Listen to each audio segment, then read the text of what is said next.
یہ میں اس لیے یعنی تھوڑی اگریشن دکھاتا ہوں کہ انہوں نے پاکستان کے ووٹر سپورٹر کو بہت بدراہ کیا ہے. انہوں نے ایک یعنی موجودہ الیکشن میں بھی جو ان کا نیگیٹو یعنی کردار رہا ہے، تو اس میں آپ دیکھیں کہ لوگوں نے جو اپنا ووٹ دیا ہے وہ اگریشن میں دیا ہے، وہ غصے میں دیا ہے، وہ سوچ سمجھ کے نہیں دیا، جس کی وجہ سے آپ دیکھیں کہ ایک یعنی اس طرح کا کرائسس پیدا ہوا ہے. تو یعنی بات بالکل ٹھیک کرنی چاہیے. ہم سب پاکستانی ہیں، یہ پاکستان ہمارا ہے. پاکستان ترقی کرے گا تو جناب ساڑھی روزی روٹی، ساڑھے بچوں کی روزی روٹی ٹھیک چلے گی. سو پاکستان ہے تو ہم ہیں، اس میں تو کوئی شک نہیں ہے. ہمیں ہر صورت میں اپنے ریاست کے ساتھ کھڑا ہونا ہے. ہمیں ہر صورت میں اپنے ریاستی سب سے پہلے پارلیمنٹ کے ساتھ کھڑا ہونا ہے، کانسٹیٹیوشن کے ساتھ کھڑا ہونا ہے. پھر اس کے بعد جو ریاستی ادارے ہیں انہیں ہم نے اپنی جو پولیٹیکل جو ہماری اسٹرگل ہے یا مائنڈ سیٹ ہے، ٹھیک ہے جی، اس کے تھرو ہم نے انہیں ان کی ڈومین میں رکھنا ہے کانسٹیٹیوشن کی. ٹھیک ہے نا جی، ہمیں انہیں بیک بھی کرنا ہے، ہمیں انہیں اخلاقی مورلی سپورٹ بھی کرنی ہے، ہمیں انہیں پیار بھی کرنا ہے تاکہ وہ پاکستان کے یعنی جو یعنی مسائل ہیں وہ اس میں ان کا یعنی کردار یعنی ادا کر سکے. لیکن جو جھوٹ اور یہ بدگمانی جس قسم کی یہ لوگ یعنی پھیلا رہے ہیں، ٹھیک ہے جی، جس طرح کی غلط انٹرپریٹیشن یہ جس قسم کی کر رہے ہیں، اچھا جس طرح کی یہ افراتفری یعنی انتخابات کے رزلٹس پہ یعنی کرنے کی کوشش کر رہے ہیں، یہ کچھ دن ہوئے گا، اس تو بعد پھر جناب جڑا وائرس مار سپرے ہے نا وہ ہوئے گا تو ایک بار پھر کھڑان چلے جان گے. میں کہتا ہوں کہ ریاست چاہتی ہے کہ یہاں پولیٹیکل ایکٹیویٹی ہوتی رہے اور سب کچھ ٹھیک ہوتا رہے، لیکن جب اس طرح کے رویے ہوں گے تو ڈیفینیٹلی پھر وہ جڑا یعنی اس طرح کا رویہ ہے وائرس مار، ٹھیک ہے جی، پھر وہ آئے گا تو پھر دبک کے جناب وہ پھر کی بورڈ وار جیڑی ہے نا وہ شروع ہو جانی ہے. سو بہتر یہ ہے کہ بھئی کانسٹیٹیوشن کے ساتھ کھڑا ہوا جائے اور موقع دیا جائے ریاست کو، اور یہ جو سیاسی پارٹیز ہیں ہماری جو پولیٹیکل پارٹیز ہیں کہ وہ بہتر فیصلہ کریں. تو جناب یہ خبر اڑائی جا رہی ہے کہ جناب زرداری صاحب نے میاں صاحب نو صاف چٹا انکار کر دیتے ہیں، ٹھیک ہے جی، اور انڈر گراؤنڈ کے ذریعے انہوں نے جناب عمران خان صاحب کے نال رابطہ ہوا ہے اور میاں صاحب جناب پریشانی دے وچ ہن بھاگدے دوڑدے پے کہ جناب ہن کی کریے. تو اس کے بعد جناب میں نے جدھر میرا رابطہ ہو سکتا تھا وسائل مسائل اپنا وجدان یعنی بھیجا، میاں صاحب کی طرف بھی رابطہ کیا، زرداری صاحب نے کول بھی گئے، ٹھیک ہے جی، جو ہمارا طریقہ کار ہے. بلاول صاحب کا بھی دیکھا تو بلاول صاحب تھوڑے سے پریشان یہ ہیں کہ وہ جو کچھ سٹانس لے چکے ہیں اس میں الیکشن مہم میں، تو اب وہ آہستہ یعنی اسی ڈومین پہ آ رہے ہیں. لیکن اچھی بات یہ ہے کہ بلاول صاحب کا جو سٹانس ہے دیٹ از ویری گڈ. وہ اپنے والد محترم کو بھی یہی کہہ رہے ہیں کہ ٹھیک ہے جناب یہ سارا کولیشن ہوگا، سب کچھ ہوگا، لیکن کانسٹیٹیوشن کو مضبوط اور پارلیمنٹ کو کیا جائے گا اور پرانی روش کو برداشت نہیں کیا جائے گا. ٹھیک ہے جی، مطلب یہ ان کا ایک مائنڈ سیٹ ہے. اور ایک اچھی بات اگر ان پوائنٹس پہ آ کر بلاول صاحب یعنی ینگ ہیں، ان کا ایک فیوچر ہے، وہ بہت بڑے لیڈر ہیں پاکستان کی. میں سمجھتا ہوں سب سے بڑی پارٹی جڑی حقیقی پارٹی ہے جس کو میں کانسٹیٹیوشنل پارٹی مانتا ہوں وہ پاکستان پیپلز پارٹی ہے.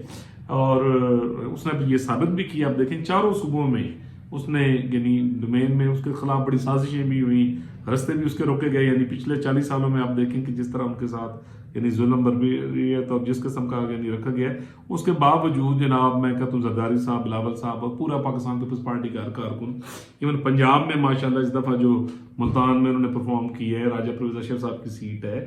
اچھا بلوچستان میں بڑی اچھی پرفارمنس رہی ہے. اچھا کے پی کے میں اچھی سیٹس نکالی ہیں. اور اب یہ ایک شروعات ہے. اگر یہ 5 سال یہ جو 5 سال ہے گورنمنٹ بنانے کے بعد بھی بلاول صاحب اور آصفہ بی بی نے ان علاقوں میں توجہ دی، جیسے کہ میں پہلے بھی کہہ رہا ہوں، تو آپ کو پیپلز پارٹی بھی کرتی آئے گی جناب، بوسٹ کرتی نظر آئے گی. تو جناب ہے کہ میاں صاحب سر کوئی پریشان نہیں. اس کی وجہ کیا میں آپ کو ایک بات بتاؤں. میں نے سب سے پہلے پاکستان میں یہی کہا 2017 میں کہ میاں صاحب کو نہ بھیجو، انہوں نے پھر بلانا پڑا. میاں صاحب کی ایکسیپٹنس ہر لیول پہ، انٹرنیشنل لیول سے لے کر، اب کچھ باتیں میں کوڈز میں کروں گا، ان کے بغیر سسٹم چل ہی نہیں سکتا.